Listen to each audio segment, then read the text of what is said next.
Olá, meus amados irmãos, que a paz de Cristo esteja com todos vocês.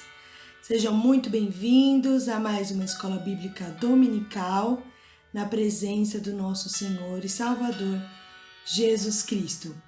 Eu quero convidar você a abrir a sua Bíblia, a Palavra de Deus, lá em 1 Tessalonicenses, capítulo 5, versículos 16, 17 e 18.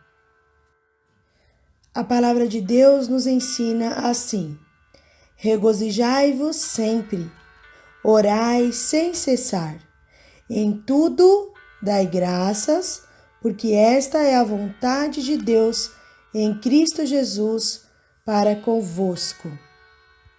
Que estes versículos, meus amados irmãos, sejam uma verdade em nossas vidas, que possamos realmente viver aquilo que estamos lendo na palavra do nosso Deus. Amém? Vamos orar? Pai de amor, muito obrigado, Senhor, por esse dia. Te agradecemos, Pai, por tudo que o Senhor tem feito em nossas vidas. Obrigado porque o teu povo continua orando sem cessar. Nós continuamos orando, pedindo e entregando nas tuas mãos todos os pedidos de oração da nossa igreja, Pai. Neste momento, ó Deus, nós queremos que o Senhor faça a tua vontade sobre cada um desses pedidos, ó Pai. Visita cada irmão, ó Pai querido. Abençoe cada lar, que nada falte no mantimento, que nada falte, Senhor. Nós te pedimos, Pai, que o Senhor possa multiplicar na vida dos nossos irmãos, que eles possam ver a glória de Deus em cada lar. Obrigado, Senhor, pela vida do nosso pastor Marcos, sua família. Obrigado pela liderança da nossa igreja, que tudo seja feito conforme a tua vontade e que possamos, ó Pai, voltar à tua casa de oração, Senhor, preparados para louvar o teu nome e bendizer, Senhor, porque tu és maravilhoso. A tua misericórdia dura para sempre em nossas vidas. Podemos ver isso diariamente. Muito obrigado, Senhor. Te entregamos as nossas vidas nas tuas mãos. Queremos te dar graças sempre, porque esta é a tua vontade para conosco, segundo a tua palavra. Em nome de Jesus, amém, Senhor. Vamos agora ouvir um lindo cântico em louvor ao Senhor nosso Deus. Logo em seguida estaremos ouvindo a palavra que vem do nosso Deus através do pastor Marcos. Uma boa aula para você, um domingo abençoado em nome de Jesus. Estou com saudade de todos, meus queridos. Abraços em todos vocês. Deus vos abençoe.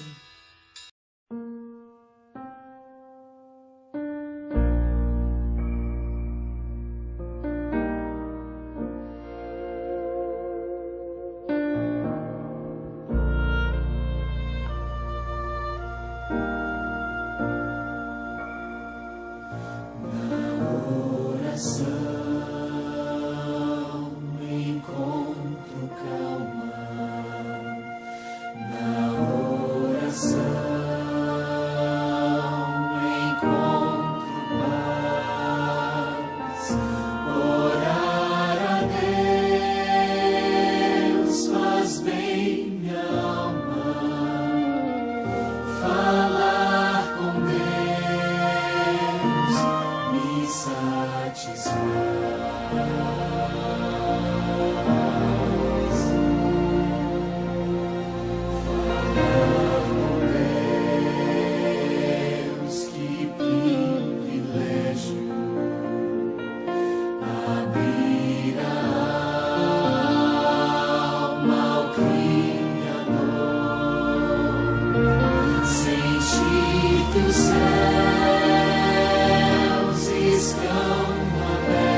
seu perdão encontro paz. Grande é o nosso Deus e as obras que Ele faz, o seu amor não tem limites. Em seu perdão encontro paz.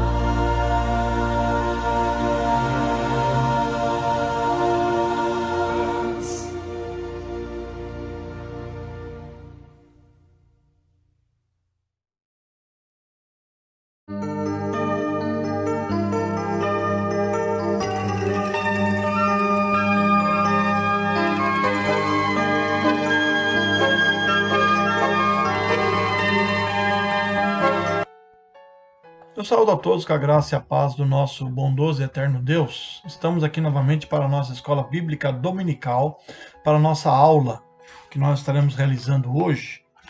Nós estamos falando sobre esse assunto, marcas de uma igreja saudável, baseado no livro 9 Marcas de uma Igreja Saudável, de Mark Dever. E nós iremos estudar hoje a lição número 7 e a marca número 5. Tá? A quinta marca. Nós estudamos já diversas marcas. Você acompanhou aí nos nossos vídeos que nós enviamos, que é a nossa aula bíblica. E vamos hoje estudar a marca 5, que é sobre evangelização. Tá? Você que tem um material, que você possa assim estar acompanhando aí na sua casa, tá lendo a lição, que é muito importante. E estar também, além disso, também acompanhando os textos bíblicos que são mencionados nesta lição. Então você assim vai enriquecer cada vez mais no Senhor. Vamos, acima de tudo, orar a Deus, pedir a sua sabedoria para esse momento, que Deus fale aos nossos corações, que Deus possa realmente abrir nossa mente, que Deus possa nos iluminar, para que possamos compreender mais os seus propósitos, a sua vontade para a nossa vida. Oremos ao Senhor. Ó Deus e eterno bondoso Pai, obrigado, Deus, por esse dia maravilhoso que o Senhor nos concede. Obrigado, Deus, por mais um dia que nós temos, que nós podemos aprender mais da Tua santa palavra. Que a Sua palavra, Deus, possa brilhar em nossos corações. A Bíblia ensina que ela é uma lâmpada para os nossos pés e luz para o nosso caminho. E é a luz eficiente, única que nós temos. Nada mais além disso, ó Pai. E aqui nós estamos para aprender da Sua palavra. Cuida, Pai, de cada um de nós. Ó Deus, cuida da Tua igreja, que a Tua igreja possa estar firme e forte com o Senhor, não dando ouvido para os erros, heresias que surgem por aí, que não estejam desanimando espiritualmente, mas que possa estar firme e forte com Cristo, que é o nosso Senhor, o autor e consumador da nossa fé. Que esteja conosco, Pai, em nome de Jesus. Amém. Amém, Jesus. Amém. Eu vou ler um texto da palavra de Deus, o texto base da nossa lição, que é Mateus 28, de 18 a 20. Aquele texto da grande comissão, que você conhece muito bem, tá? Que nos impulsiona, que nos ensina sobre a urgência, a necessidade e a ordem dada por Jesus, que é de evangelizar, de alcançar o mundo. Tá? Então diz assim, Mateus 28, de 18 a 20, diz assim: E aproximando-se Jesus, falou-lhes: Toda autoridade me foi concedida no céu e na terra. Portanto, ide, fazei discípulos de todas as nações, batizando-os em nome do Pai, do Filho e do Espírito Santo, ensinando-lhes a obedecer a todas as coisas que vos ordenei. E eu estou convosco todos os dias, até o final dos tempos. Amém? Então aqui diz o texto: Portanto, ide, fazei discípulos de todas as nações, batizando-os em nome do Pai, do Filho e do Espírito Santo. É uma ordem dada pelo Senhor e Salvador Jesus Cristo, que estaremos hoje vendo que é uma marca de uma igreja saudável. Uma igreja saudável é uma igreja que evangeliza. tá? Uma igreja que evangeliza. Então vamos estar assim, aprendendo um pouco mais no dia de hoje.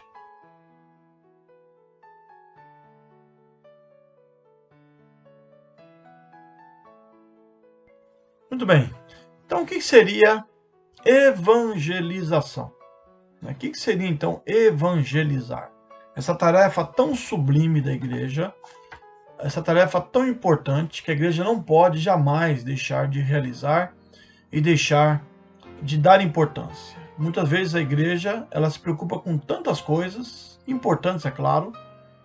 É claro que a igreja ela tem esse objetivo de preocupar com coisas que são relevantes, que são importantes para o reino de Deus, mas muitas vezes ela esquece, ou ela minimiza, ou ela coloca em segundo plano essa tarefa importante que é a evangelização.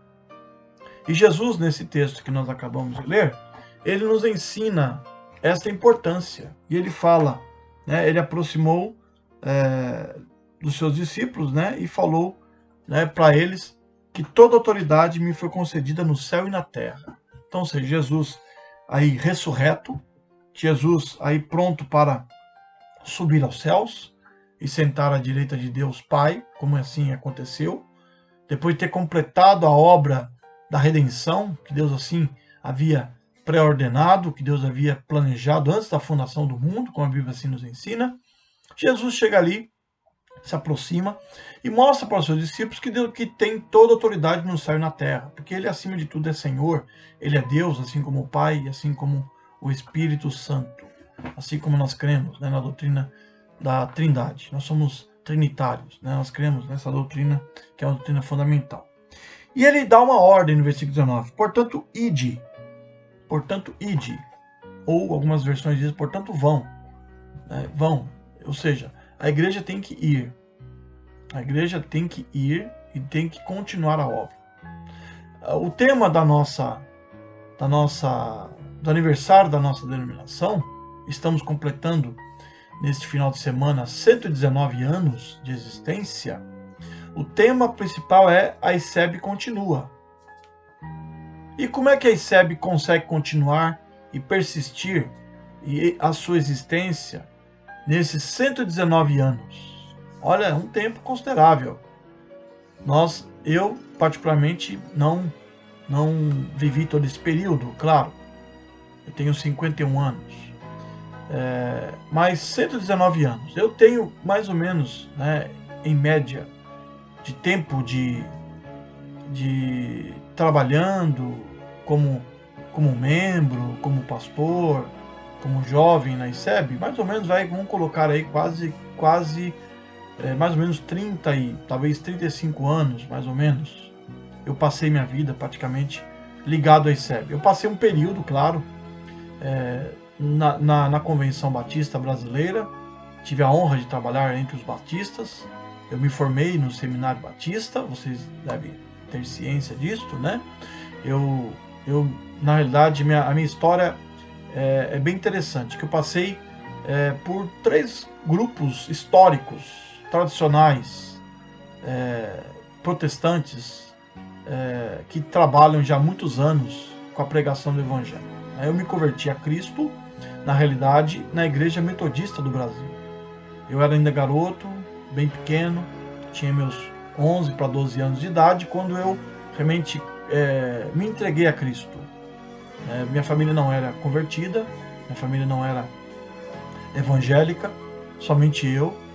E em frente à minha casa, em frente onde eu morava, se instalou uma congregação metodista, da Igreja Metodista de Santo Amaro. E assim eu, por interesse próprio, né, eu comecei a ler a Bíblia e ver algumas coisas que não batiam com a fé que eu praticava. Eu comecei a ler a Bíblia, entender um pouco mais a palavra de Deus. Eu tive sede pelo Evangelho. Eu creio que Deus falou comigo lá onde eu estava. Eu tenho certeza disso. Deus falou comigo. Eu comecei a ler. Eu lembro que na escola eu comecei a ler alguns livros de história que falavam sobre a Reforma Protestante. Interessante, você estuda na escola. Você adolescente, você jovem, deve lembrar, você adulto também, que na escola, geralmente no ensino, hoje tem fundamental e médio, né? Não sei bem a divisão, mas no antigo ginásio você estudava sobre a Reforma Protestante. Eu comecei a estudar, comecei a ver sobre os grandes homens de Deus, João Calvino, sobre Martim Lutero, sobre Zwinglio e tantos outros. Aquilo começou a mexer comigo, né? E eu comecei a me interessar por que eles fizeram a Reforma Protestante. Eu, por conta própria, procurei uma igreja, e a igreja bem em frente de casa, e lá eu comecei a frequentar, e lá eu conhecia Jesus, aprendi que ele é o meu Salvador, que ele morreu por mim, porque eu não entendia por que ele morreu na cruz, eu não entendia. E eu pude entender com clareza, fui evangelizado por aqueles irmãos. Claro, a igreja se preocupou comigo, né? Eu tive um pai na fé chamado Pastor Jason, homem de Deus, que já descansa no Senhor. E eu me entreguei a Cristo como meu Salvador. E depois, claro, aquela igreja foi para um lugar distante, bem distante, né? Ficaria difícil, eu era adolescente, meus pais não eram convertidos, como eu falei para vocês, meus pais tinham muita preocupação com isso, porque ela foi para um lugar muito distante, a caminhada era muito longa, e era até perigoso também, eu só poderia ir para os cultos pela manhã, não poderia ir para a escola dominical, não poderia ir para os cultos à noite, eu sempre fui muito ativo na igreja, e tal, e até que eu tinha alguns amigos que eram da Igreja Cristã Evangélica do Jardim Clarice, e nós estudávamos juntos na escola, nos encontrávamos ali na hora do recreio, tínhamos aquela amizade, voltávamos juntos da escola para casa, íamos juntos para a escola. Então eu comecei a estar com eles, aí eu conheci a ICEB, uma igreja extremamente bíblica, muito parecida com a igreja metodista que eu frequentava, nós tínhamos a mesma fé, e eu assim fui e me membrei, né, me transferi para a Igreja Cristã Evangélica de Jardim Clarice em 85. Então eu passei um bom período, até que em 93 eu fui para o seminário. Eu morava distante, no Grajaú, era difícil para mim também estar continuando indo ali para o Clarice, eu não tinha carro, a locomoção era muito grande, eu lembro que eu pegava 2 ônibus para ir, 2 ônibus para voltar, era muito distante. Eu fui convidado, eu estava no Seminário Batista, fazendo teologia, porque eu fui chamado para o ministério, Deus me chamou na ICEB, e eu fiquei ali como seminarista e como pastor 9 anos, trabalhando entre os batistas. Aprendi muito com eles, um povo muito, muito bom, muito fiel também ao Senhor, uma igreja neotestamentária com doutrinas muito semelhantes à ICEB, e em 2004 eu retornei para a ICEB. Retornei para a Igreja Cristã Evangélica do Brasil e estou lá, estou até hoje, né? E pretendo continuar minha vida, minha jornada ministerial, porque eu sempre tive um amor muito grande pela ICEB. A ICEB me ajudou, tinha muitos jovens, tinha muito encontro de jovens quando eu estava na adolescência e juventude. Isso ajudou a me fortalecer muito. Nós vivemos um período com a Missão Time do Brasil, na qual trabalhou aqui, plantou algumas igrejas, inclusive a Time do Brasil foi responsável por plantar a igreja de Interlagos, plantar a igreja de Parque das Nações. Então nós tínhamos acampamentos, encontro de mocidade, aquilo me ajudou muito, fortaleceu muito a minha vida, e eu louvo a Deus muito por isto, e hoje estou na ICEB.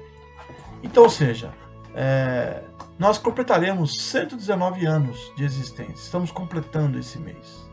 Então, ou seja, a ICEB, o tema é a ICEB continua. Como é que a ICEB conseguiu continuar todo esse tempo?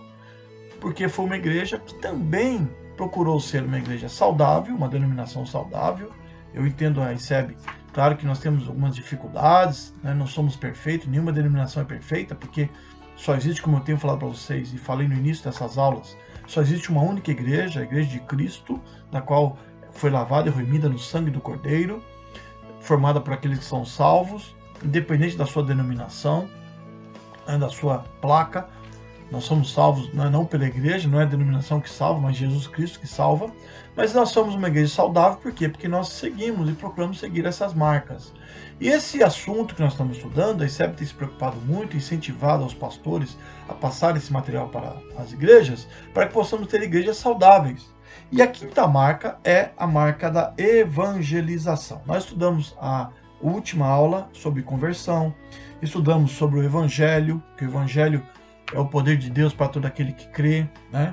Nós estudamos também sobre uma teologia saudável, bíblica, não uma teologia fundamentada em doutrinas humanas, mas fundamentada na palavra de Deus. E também vimos sobre a pregação expositiva, uma pregação voltada para a palavra de Deus. Então essa quinta marca importante, que é a evangelização, Jesus aqui nesse texto, ele nos ensina, né, alguns pontos importantes.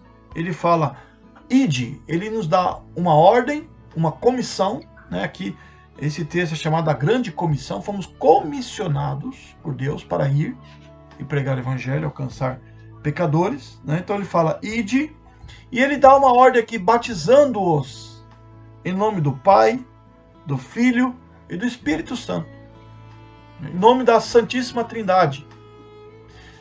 Alguns grupos nos acusam que nós somos hereges, claro que não, porque a maioria da cristandade, a maioria dos cristãos, inclusive a Igreja Católica, a Igreja Ortodoxa, né, na sua maioria, e alguns outros grupos, acreditam que Deus ele subsiste na pessoa do Pai, na pessoa do Filho e na pessoa do Espírito Santo, que ele é um só em essência, porém que subsiste em três pessoas. Se revela nessas três pessoas, na pessoa do Pai, na pessoa do Filho, na pessoa do Espírito Santo, simultaneamente. Então, Jesus nos dá ordem e nos comissiona a evangelizarmos e a alcançarmos vidas, batizando-os em nome do Pai, do Filho e do Espírito Santo, porque as três pessoas, trabalharam e trabalham em prol da nossa salvação. O Pai nos amou de tal maneira, a Bíblia nos ensina, João 3,16, é um texto muito conhecido, porque Deus amou o mundo de tal maneira que deu o seu Filho unigênito para que todo aquele que nele crê não pereça, mas tenha vida eterna. Deus é o Criador do universo. Deus criou o homem do pó da terra conforme a sua imagem, a sua semelhança. Jesus estava ali com ele, o Espírito Santo também estava na criação. Nós vemos os três ali presentes, ali em Gênesis capítulo 1, capítulo 2. Quando Deus cria o homem, diz, façamos o homem a nossa imagem, a nossa semelhança. Ali há uma pluralidade ali. E a palavra Elohim, que é a palavra bíblica para Deus, a palavra hebraica para Deus, ela indica uma pluralidade na essência. Então, ou seja, os três trabalhos. Jesus é o Filho de Deus, enviado para morrer por nós. Ele se fez carne e habitou entre nós. Ele abriu mão dos seus atributos. Ele estava com o Pai, sendo igual a Deus. Igual ao Pai, ele não teve usurpação de ser igual a Deus, como diz lá em Filipenses. Paulo falando aos Filipenses, mas ele se esvaziou, se tornando forma de servo.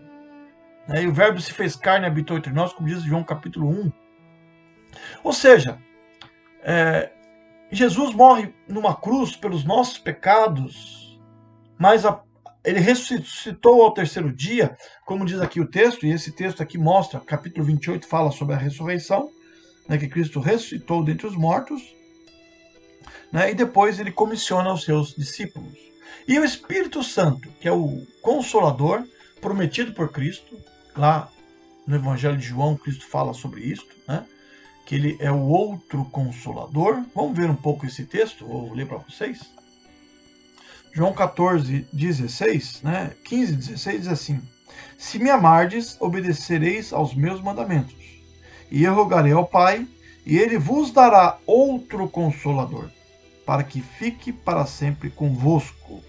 Versículo 17 em diante diz o seguinte: o Espírito da verdade, o qual o mundo não pode receber, porque não vê nem o conhece, mas vós o conheceis, pois ele habita convosco e estará em vós.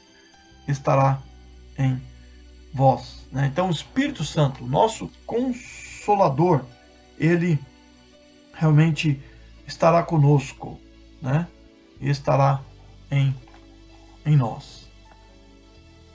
Versículo 26, ele fala: mas o Consolador, o Espírito Santo, a quem o Pai enviará em meu nome, esse vos ensinará todas as coisas, e vos fará lembrar de tudo o que eu vos tenho dito.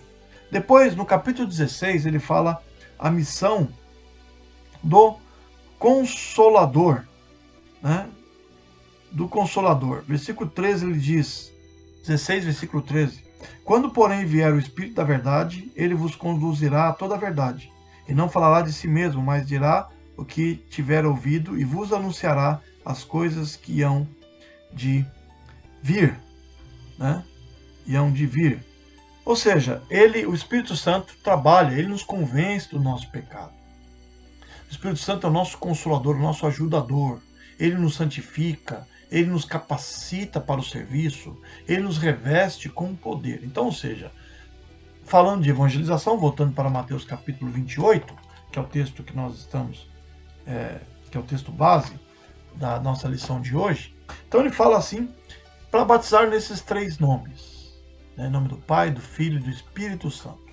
E depois ele fala aqui, né, qual é a função da evangelização, né? Qual a função da evangelização? Ele diz, né, ensinando-lhes a obedecer todas as coisas que vos ordenei, e eis que estou convosco todos os dias até o final dos tempos. Né? Evangelizar, meu amado irmão, é ensinar também. Né? Na nossa lição, nessa página aqui, você que tem a revista, diz o seguinte: evangelização, o autor aqui coloca essa marca, resume essa marca em uma frase. Ele fala: evangelização é um ensino do evangelho com o objetivo de persuadir. Evangelizar é ensinar o evangelho. Então, ou seja, nós podemos, claro, evangelizar de diversas maneiras. A igreja, em toda a sua história, ela desenvolveu métodos, ela usou de estratégicas para evangelizar, para expandir o evangelho. Nós podemos, claro, nós podemos pregar através da música, nós podemos evangelizar através de histórias bíblicas para as crianças, né? Nós podemos evangelizar de diversas maneiras, usando ferramentas, figuras, usando o PowerPoint, como nós usamos na igreja, os nossos slides, usando essa ferramenta útil que nós estamos usando aqui, que é a ferramenta online, que é uma ferramenta extremamente útil para a evangelização. Nós estamos alcançando, né? Eu estou mandando, para os irmãos terem uma ideia, um vídeo para o discipulado, preparando pessoas para o batismo e também pessoas que são novas convertidas e até mesmo evangelizando.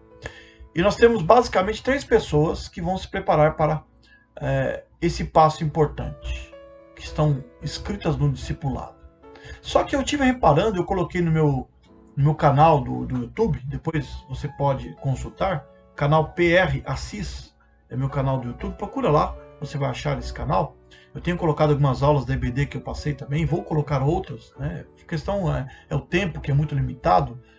Nós estamos aí fazendo os cultos online, eu também estou com o meu trabalho secular, trabalhando em home office, então o tempo é muito limitado e um vídeo, né, ele requer um certo tempo, que não é somente gravar, é editar o texto, o vídeo, né, para que você possa entender com clareza.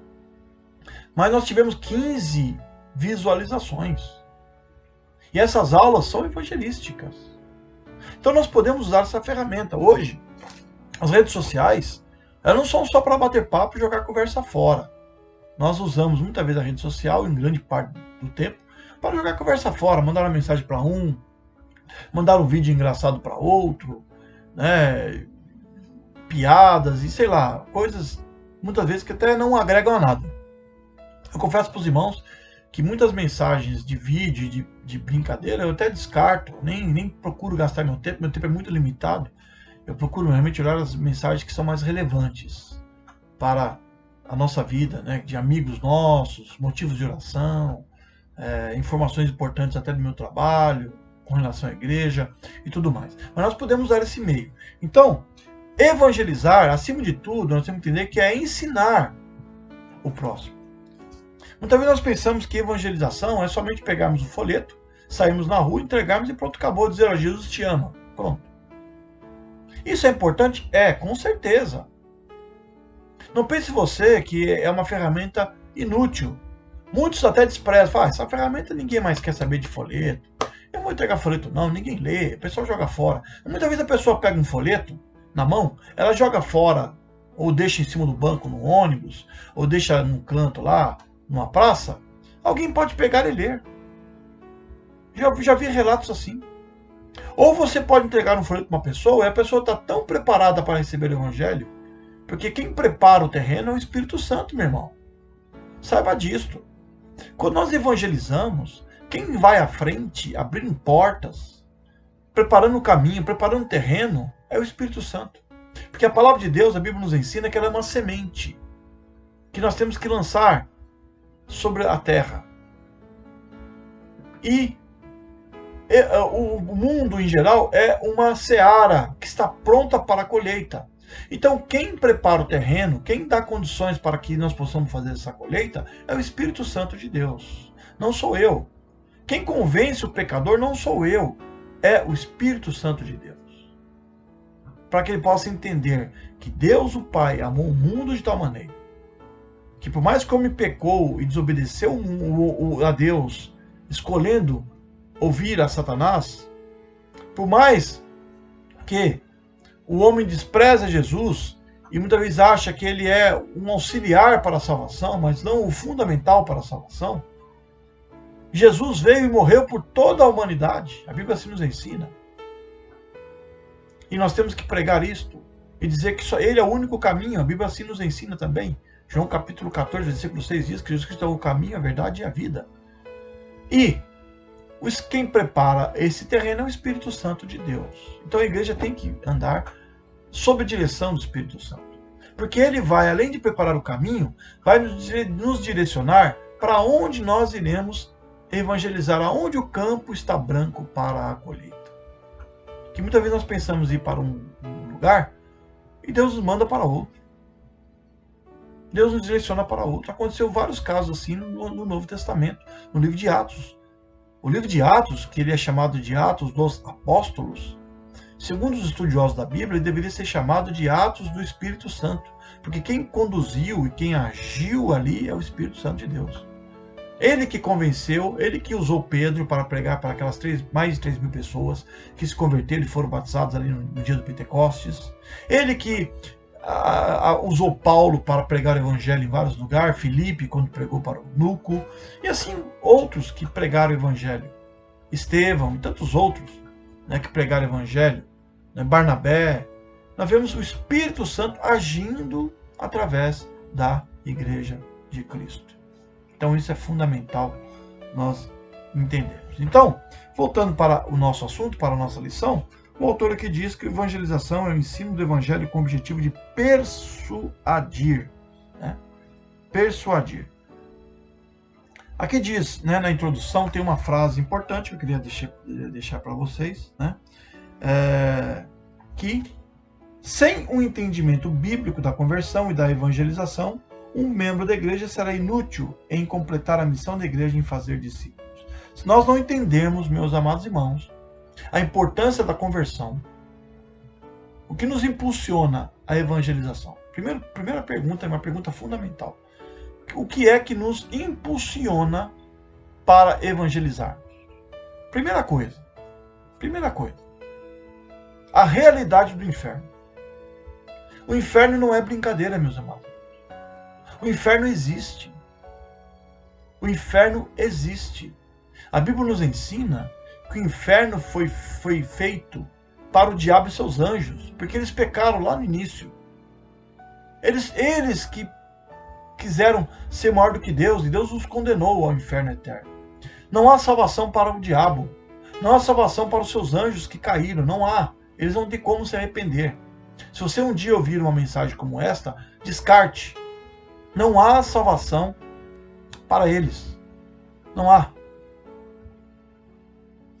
Os espiritualistas acreditam que Satanás será perdoado. Será perdoado. Né? E outros grupos por aí acreditam até que ele é passivo de perdão. Então, tome muito cuidado com isso.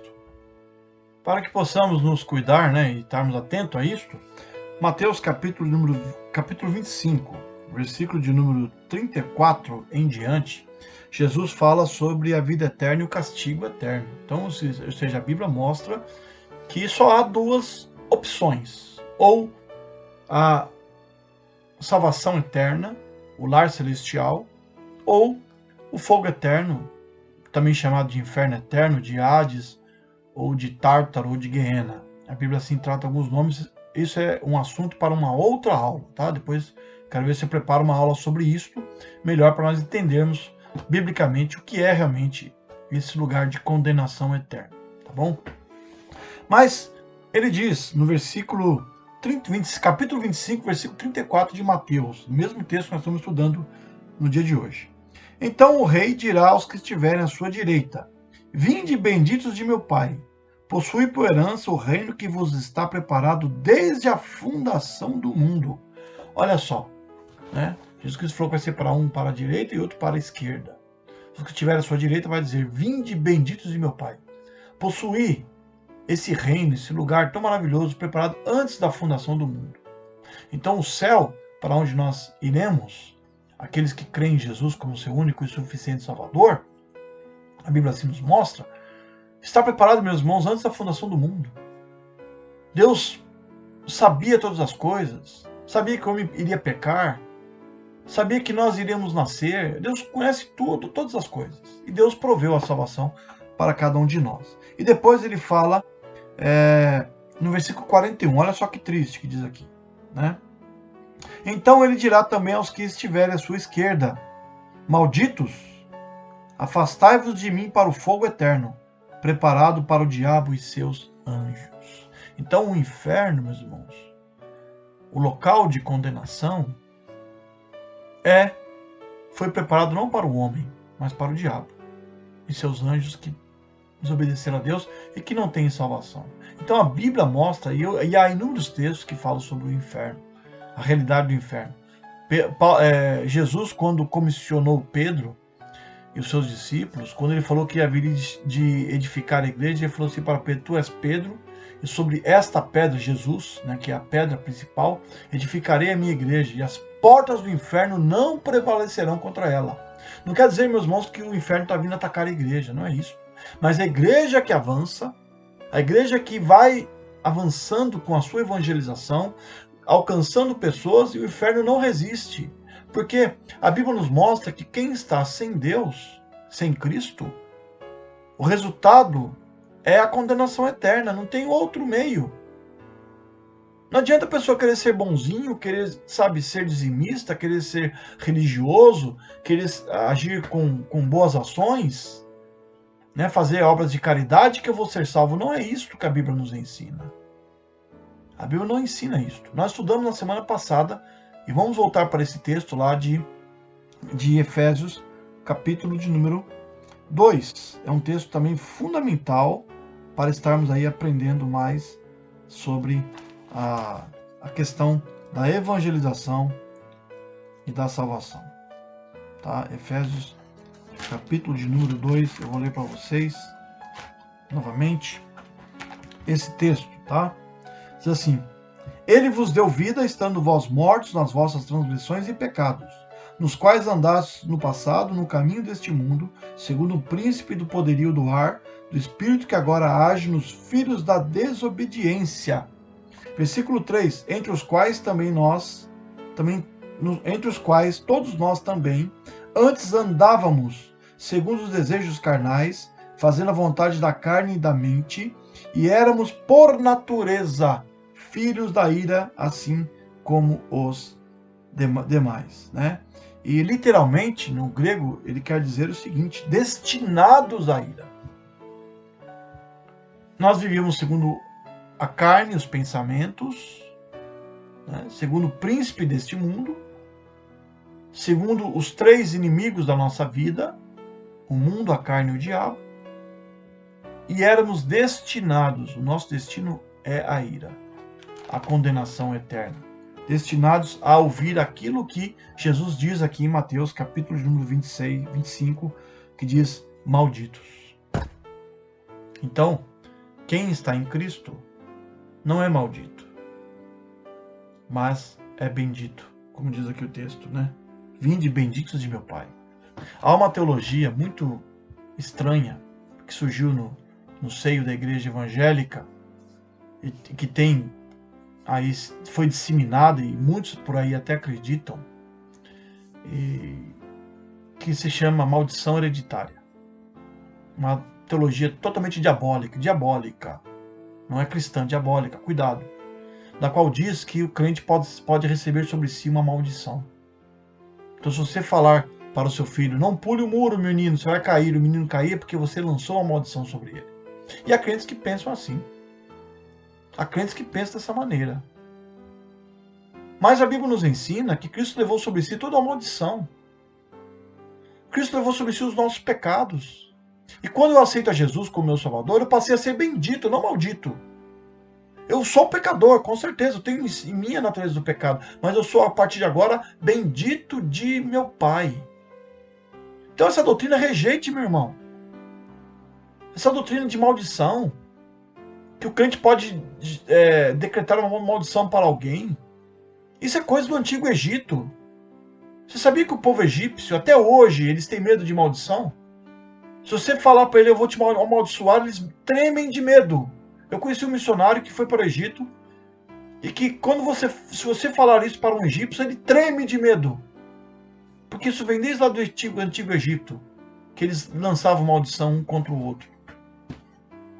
Mas isso não é bíblico. Que Deus visita a maldição daqueles, nas futuras, eles pegam um texto do Antigo Testamento, distorcem esse texto, não olham o seu contexto, e que Deus visita a maldição na vida de muitas pessoas.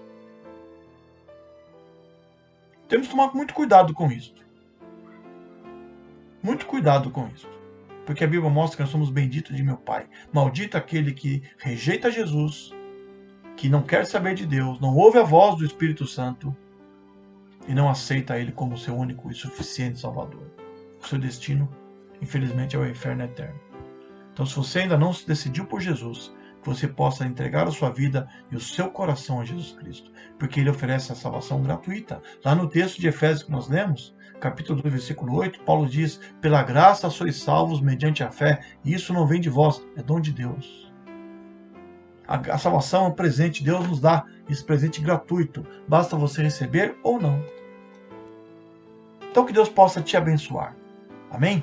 Que você possa permanecer firme. Então, uma das razões para estarmos evangelizando, nós temos que entender a importância da conversão, que o mundo precisa conhecer Jesus e se converter a Cristo, para não ir para a condenação eterna, a realidade do inferno. Isso deve nos impulsionar para que possamos evangelizar.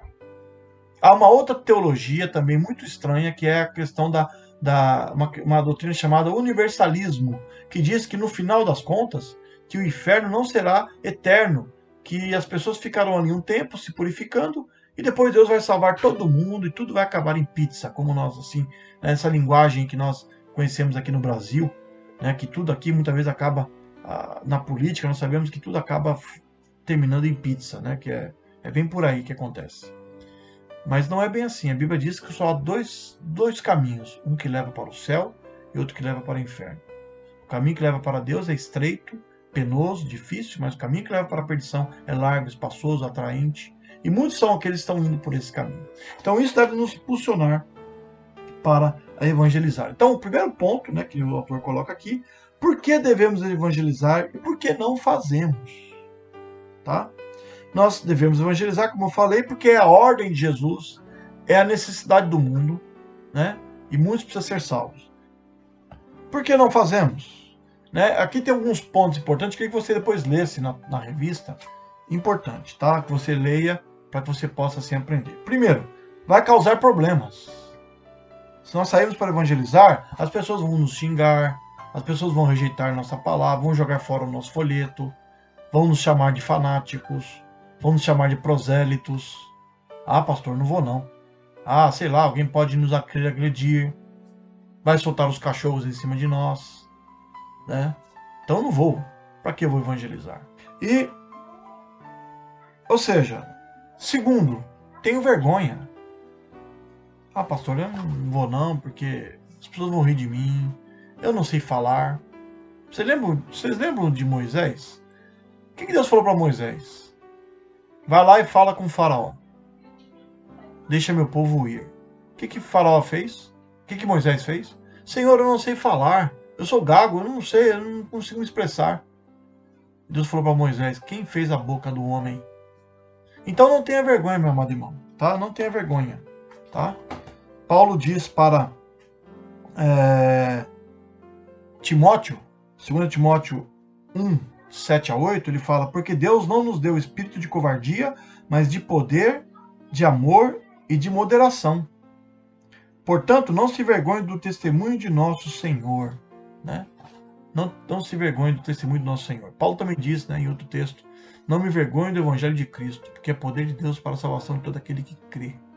Então não tenha vergonha, meu amado irmão, né? Você possa ir em frente. Não me sinto preparado, tá? Não me sinto preparado para pregar o evangelho. O nosso papel é sair. É claro que nós temos que nos preparar. Claro que nós temos que saber o que falar. Nós temos que tomar muito cuidado. Quando nós saímos para a evangelização, muitas vezes o diabo coloca no nosso meio uma pessoa para questionar a nossa fé. Isso acontece muitas vezes quando nós saímos para evangelizar. Você encontra uma pessoa lá que crê diferente, que talvez não crê em Deus, até mesmo ateu, e você fica ali tentando convencer aquela pessoa, claro, com todo amor, preocupado com a salvação dele, mas muitas vezes, meus amados irmãos, nós deixamos de ver que lá na frente há outros que estão preparados, que o diabo muitas vezes coloca pessoas no nosso caminho para impedir que o evangelho possa chegar lá. Né? Chegar lá. É claro que temos que falar para aquele. Mas nós temos que nos preparar para isso. E como é que eu me preparo para a evangelização? Em primeiro lugar, orando. Segundo lugar, em jejum e consagração a Deus. E quando nós saímos para o campo, ou seja, indo em turma, com um grupo para evangelização na praça, nas ruas, ou até mesmo quando vamos no nosso trabalho, ore ao Senhor. A evangelização deve estar presente na nossa vida em todo momento, não só quando nós nos reunimos como igreja para a evangelização. Hoje nós não podemos fazer isso. Hoje nós não podemos mais ir de porta em porta. Nós podemos, no máximo, colocar um folheto ou uma literatura na caixa do correio de alguém. Ou oferecer uma Bíblia para a pessoa, bater na sua porta, entregar. E somente isso. Por quê? Porque nós estamos hoje com a questão do isolamento social, que muitas vezes pode causar alguns problemas para a igreja com relação a isso. As pessoas podem muitas vezes querer nem criar uma barreira contra a igreja. Mas nós temos que sempre estar orando, se preparando, orando, lendo a palavra, conhecendo bem as nossas doutrinas. E uma coisa fundamental, muitas vezes você fala, não estou preparado, é você falar da sua experiência pessoal. Evangelização, você pode muitas vezes falar, olha, para a pessoa que está te ouvindo, que não conhece a Cristo, falar o seguinte, né, usar 3 argumentos importantes. Você pode falar uma mensagem com 3 pontos que eu vou te explicar muito bem fáceis. Você pode falar o que você era. Olha, eu era assim, assim, assim. Eu praticava isto. Eu vivia dessa maneira, não queria saber de Deus. Mas um dia eu conheci a Jesus. Ele é o meu Salvador. E você pode citar alguns textos. Olha, eu vivia... Grave lá na tua Bíblia o texto de Efésios capítulo 2, versículo 1 e 2, da qual Paulo fala que nós vivíamos o segundo curso desse mundo. Olha, eu vivia assim. Mas eu conheci Jesus, que é o único caminho. Lembre lá, anote lá, grave na sua Bíblia, João capítulo 14, versículo 6. Anote na sua Bíblia lá, João 3,16, Romanos 3,23. Textos muito importantes para a evangelização. Anote lá, grife. Pega uma canetinha hidrocolor e coloque e grave lá. E depois você pode falar o que você é agora. Olha, Jesus transformou minha vida. Eu recebi um novo coração. Eu era uma pessoa amargurada, eu era uma pessoa que vivia egoísta. E Jesus mudou isso na minha vida. Eu vivia, muitas vezes, no vício, talvez, quem passou por isso, né? Eventualmente. Que você possa falar com poucas palavras o que você é, o que você era, o que Cristo fez por você, morrendo numa cruz, ressuscitando no 3º dia, e o que você é hoje. Então você consegue sim, com certeza, falar de Jesus. Entregar uma Bíblia, nós doamos, né? Nós estamos doando algumas Bíblias que você aí recebeu, que fala Vencendo o Medo, que nela tem mensagens importantes para a pessoa, que muitas vezes está atemorizada com os acontecimentos atuais do mundo. Então você possa falar, tá? E outra, prioridades, né? Muitas vezes o autor que diz, a vida moderna é frenética, e certamente, há períodos mais atarefados, mas a agenda do rei não deve ser abandonada por causa de nossos cronogramas. Muitas vezes fala, pastor, eu não tenho tempo. Desculpa, eu trabalho, estudo e tudo mais, não tenho tempo para evangelização. Por isso que eu não falo de Jesus. Isso não pode ser desculpa. Porque nós lidamos com pessoas todos os dias. Nós somos um ser que não consegue viver isolado completamente. Mesmo nessa pandemia, você falou com alguém via WhatsApp, você falou com alguém via telefone, você conversou com algum parente seu, algum vizinho, né? Nem que for da sua sacada, né? Da área, do seu portão. Então nós temos que colocar a evangelização como prioridade. Claro que nós temos outras prioridades em nossa vida, como trabalho, escola, família, alimentação, higiene pessoal, né? O lazer, tudo isso é prioridade, com certeza. Mas a evangelização deve estar como um fator importante em nossas vidas, como uma prioridade. E não conheço incrédulos, né? Nós não podemos falar isso. Nós conhecemos pessoas que não conhecem a Cristo, com certeza. Né? Com certeza você conhece alguém. Ninguém pode falar, não conheço ninguém, pastor. Todo mundo que eu tenho, todas minhas amizades são cristãs. Eu só me relaciono com pessoas cristãs. Não podemos ser assim. A Bíblia nos ensina que nós somos luz para este mundo e o sal da terra. A nossa luz tem que brilhar onde há trevas. Então, ou seja, nós também podemos ter amigos que não são convertidos. Não feche a porta para eles. Não quer dizer que você vai fazer o que eles fazem. Não vai dizer que você vai sentar à roda dos escarnecedores, né? Praticar o que eles praticam. Porque tem muito crente que se deixa levar pelo que os seus amigos, né, para não decepcioná-los, para não criar barreiras, você acaba fazendo. Se ele oferece uma bebida, você bebe. Se ele oferece outras coisas que não agradam a Deus, você acaba praticando. Não podemos ser assim. Nós temos que, acima de tudo, ser amigos deles, ter bons amigos, bons relacionamentos e, acima de tudo, demonstrar com a nossa vida que somos diferentes em Jesus Cristo. Para que eles possam ver em nós mudança. Porque nós vivemos um período, meus amados irmãos, de muito escândalo no seio da igreja. Onde muitos estão sendo levados para a perdição. Né? Então, importante é isso, tá? Que nós possamos, assim, entender. Eu vou parar essa aula agora nesses pontos, que é o primeiro ponto, porque devemos evangelizar e porque não fazemos. Semana que vem a gente vai continuar o ponto 2 e o ponto 3, que é sobre o que é evangelização, para nós estarmos aprofundando mais e mais neste ponto, tá bom? Que você possa permanecer firme com Jesus, que você não abandone o Senhor, que você possa levar a sério isto, né? Realmente levando a sério a importância que é pregar o Evangelho. Eu vou ler um último versículo para vocês, lá em 1 Coríntios capítulo 9, versículo 16, né, que Paulo fala uma coisa muito importante sobre a evangelização e anunciar o Evangelho. Diz assim: mas, se anuncio o Evangelho, não tenho do que me gloriar, pois tal obrigação me é imposta. E ai de mim, se não anunciar o Evangelho. Olha que interessante que Paulo fala aqui. Né? Paulo diz, se eu anuncio o Evangelho, eu não tenho do que me gloriar. Né? É claro que é uma alegria muito grande que nós temos no nosso coração de falar de Cristo. Quando nós falamos de Jesus para uma pessoa e o alcançamos para Cristo, a Bíblia diz que há júbilo no céu por um pecador que se arrepende. E claro que isso nos alegra e nos impulsiona mais ainda para alcançarmos pessoas. Mas nós não podemos se autogloriar. Porque Paulo diz aqui que tal obrigação me é imposta. Né? É uma obrigação nossa. Não é obrigação só do pastor da igreja. Não é obrigação só dos oficiais, do evangelista.